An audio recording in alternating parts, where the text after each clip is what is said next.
حضرت ابو سعید رضی اللہ تعالیٰ عنہ سے روایت ہے کہ سرور کائنات صلی اللہ علیہ وآلہ وسلم نے فرمایا، لوگوں، لذتوں کو ختم کرنے والی موت کو یاد کیا کرو۔ قبر ہر دن اپنے مردوں سے خطاب کرتے ہوئے اعلان کرتی ہے، میں غربت اور تنہائی کا گھر ہوں، مٹی اور کیڑوں کا گھر ہوں۔ جب مومن کو دفن کیا جاتا ہے تو قبر اس کو مرحبا کہتے ہوئے خوشخبری سناتی ہے کہ میری پشت پر چلنے والوں میں تو بڑا محبوب تھا، آج میں تیری ہو گئی اور تو میری طرف آ گیا، تو اب میرے احسان کو دیکھ لے گا۔ یہ کہہ کر قبر تا حد نگاہ کشادہ ہو جاتی ہے اور جنت کا دروازہ اس کے لیے کھول دیا جاتا ہے، جہاں سے اس کو جنت کی تازہ ہوا آتی ہے۔ حضرت ابو ہریرہ رضی اللہ تعالیٰ عنہ کا بیان ہے کہ رسول اللہ صلی اللہ علیہ وآلہ وسلم ایک جنازے میں شریک ہوئے۔ میں بھی آپ علیہ الصلوۃ والسلام کے ہمراہ تھا۔ آپ ایک قبر کے پاس بیٹھ گئے اور فرمایا، یہ قبر ہر دن بآواز بلند کہتی ہے، اے آدم کی اولاد، تو کیوں مجھے بھول گیا؟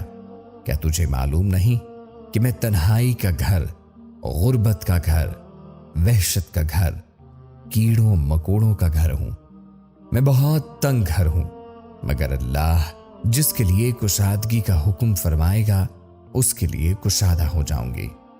آپ علیہ الصلوۃ والسلام نے فرما دیا، اے قبر، تو یا تو جنت کا چمن ہے یا پھر آگ کا ایک تنور۔ حضرت ابو حجاج رضی اللہ تعالی عنہ سے روایت ہے کہ رحمت عالم صلی اللہ علیہ وآلہ وسلم نے فرمایا کہ جب مردہ قبر میں رکھا جاتا ہے تو قبر اس کو کہتی ہے، اے ابن آدم، تو ہلاک ہوا، تجھے کس چیز نے مجھ سے دھوکے میں رکھا؟ کیا تجھے معلوم نہ تھا کہ میں فتنہ تاریکی اور کیڑوں مکوڑوں کا گھر ہوں؟ تجھے کس چیز نے مجھ سے بہکا کر نڈر کر دیا اور تو میری پشت پر خوب اکڑ کر چلتا تھا؟ اگر وہ مردہ نیک ہوتا ہے تو اس کی طرف سے قبر کو جواب دینے والے جواب دیتے ہیں، اے قبر، تو دیکھ تو صحیح اس کے اعمال کیسے ہیں، یہ اچھائی اختیار کرتا تھا اور برائی سے باز رہتا تھا۔ یہ سن کر قبر کہتی، بے شک یہ نیک تھا، اب میں اس کے لیے سرسبز ہو جاتی ہوں۔ مردے کا جسم اس وقت منور ہو جاتا ہے اور اس کی روح اللہ تبارک و تعالی کی طرف بھیج دی جاتی ہے۔ حضرت عبداللہ بن عبید رضی اللہ تعالی عنہ سے روایت ہے کہ رسول کریم صلی اللہ علیہ وآلہ وسلم نے فرمایا، مردہ قبر میں بیٹھتا ہے اور ان لوگوں کے پیروں کی آواز بھی سنتا ہے جو اس کے جنازے کے ساتھ قبر تک گئے ہوں۔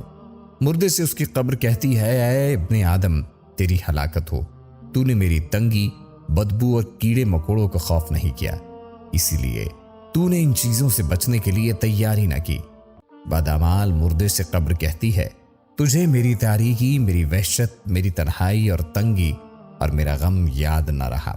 اس کے بعد قبر اس کو جھکڑ دیتی ہے، جس کے بعد اس کی پسلیوں کی ہڈیاں ایک دوسرے میں پیوست ہو جاتی ہیں، جبکہ نیک بندے کے لیے قبر کشادہ کر دی جاتی ہے اور اس کے دائیں طرف ایک کھڑکی کھول دی جاتی ہے جہاں سے اس کو جنت کی ہوا آتی ہے۔